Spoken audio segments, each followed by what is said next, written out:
Hello, I'm Matt from Ludovox.fr, and today I'm going to give you an overview of Moo. So Moo is a development game and a card game for 1 to 5 players, ages 10 and up, and it plays for around half an hour. So this is a game about getting into the elite, getting into the fold of a great civilization of the elite caste of Moo, and they have organized a contest, and we need to build the most beautiful city to win the game, and basically this is translated by victory points.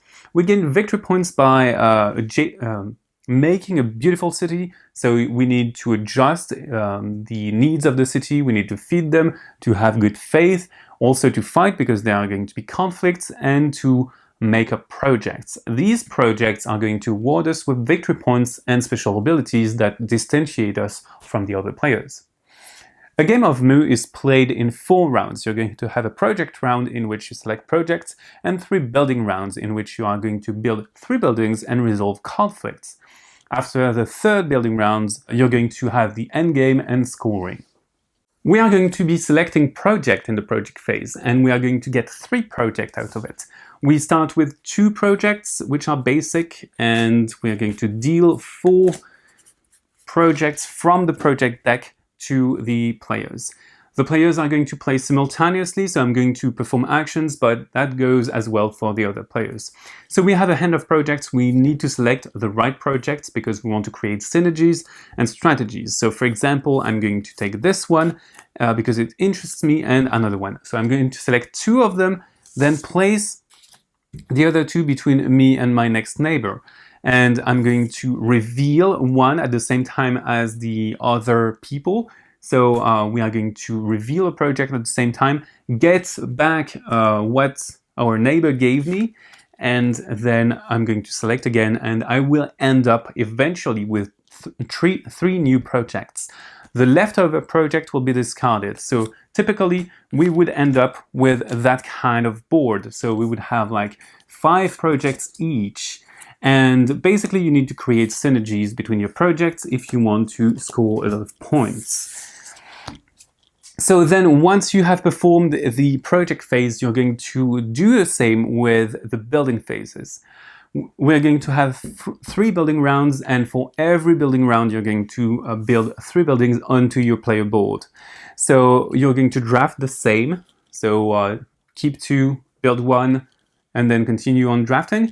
So the way it goes is that when you place a building, you're going to place it on a free space of your board, and as you may notice, the buildings will have symbols in them. The symbols are going to give you victory points for the faith symbol.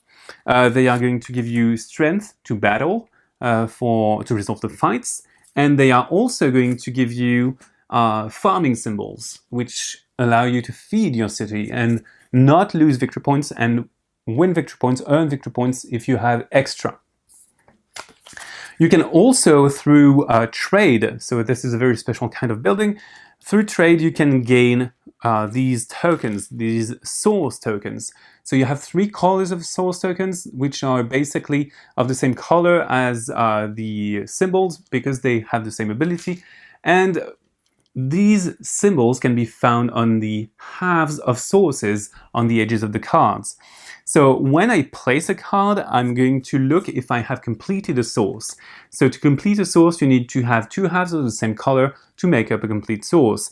And when you do that, you get a token, and this token is placed on one of your projects because they have slots. And for example, I'm going to be placing it there, and this is going to go towards the achievement of that project. If the project is completed, its power triggers, and I would get the victory points for this project. So sources are not to be neglected.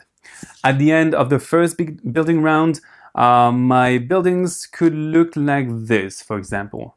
And then we are going to move on to fighting, because at the end of every building phase, you're going to have a fighting phase. You look at the row or column that is shown there. So in this case, it would be the mid column here. And we are going to count up the number of strength symbols and sources that are there. And the one with the most of these symbols is going to get a victory token, which is worth 3 victory points at the end of the game. If you are the player or the players with the least amount of symbols, you're going to get a damage token on this column, because it's the column that we were fighting on. And this means that you have a chance of seeing one of your buildings destroyed. If you get another damage token, you're going to neutralize the building at the intersection of those tokens. So this means that this building will not give me its symbols, but it will still retain the ability to form sources. So that's it. You know how to play the basics of Moo, so you're going to do that for the first, second, and third round, and at the end of the fifth conflict, you're going to have scoring. At the end of the game, we are going to score the victory points, but before scoring the actual victory points, we are going to perform a harvest and see if we can feed our city. So we are going to look at the farming symbols and sources that we have, and we are going to try to feed each of our undestroyed buildings with one of these symbols. So how does it work? You're going to see that in the rules, but basically you're going to have that modifier, that harvest modifier, and you're going to add the faith symbols and sources, also the victory tokens, and also the projects that you have completed. If you didn't complete certain projects, they do not count towards victory points and their abilities are not triggered. So you're going to especially look after the endgame abilities and also the points, the flat points of the projects. You're going to sum all of these up and compare your score to the others. The highest score is going to be the winner. So now you know almost everything about Moo. So Moo also has a solo mode in which an opponent makes you lose points. So in Moo, you try to plan carefully with your projects and you try to make them work together. And during the building phase, you're going to try to make them real. And you do that by selecting carefully what you have in your hand to get the most of it, but you also don't want your opponents to get the best cards for them. So you are going to try to block them as well. So now bye-bye and see you on ludovox.fr.